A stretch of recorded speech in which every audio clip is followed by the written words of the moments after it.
بسم الله الرحمن الرحيم. يمحق الله الربا ويربي الصدقات والله لا يحب كل كفار أثيم.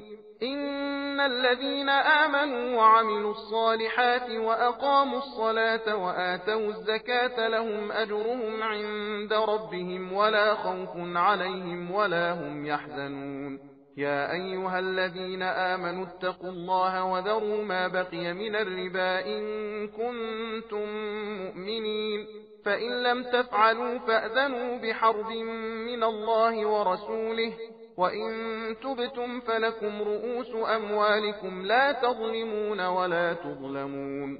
وإن كان ذو عسرة فنظرة إلى ميسرة، وأن تصدقوا خير لكم إن كنتم تعلمون.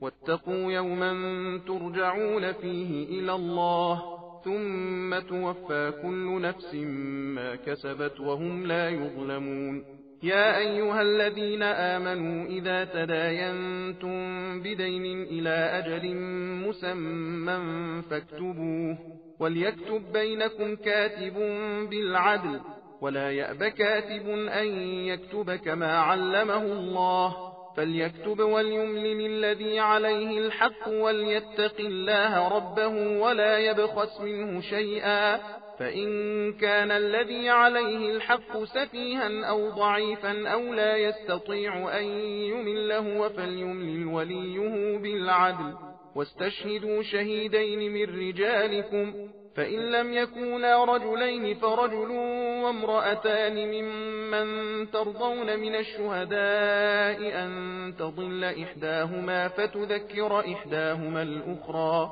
ولا يأبى الشهداء إذا ما دعوا، ولا تسأموا أن تكتبوه صغيرا أو كبيرا إلى أجله، ذلكم أقسط عند الله وأقوم للشهادة وأدنى ألا ترتابوا، إلا أن تكون تجارة حاضرة تديرونها بينكم فليس عليكم جناح ألا تكتبوها، وأشهدوا إذا تبايعتم، ولا يضار كاتب ولا شهيد، وإن تفعلوا فإنه فسوق بكم، واتقوا الله ويعلمكم الله والله بكل شيء عليم.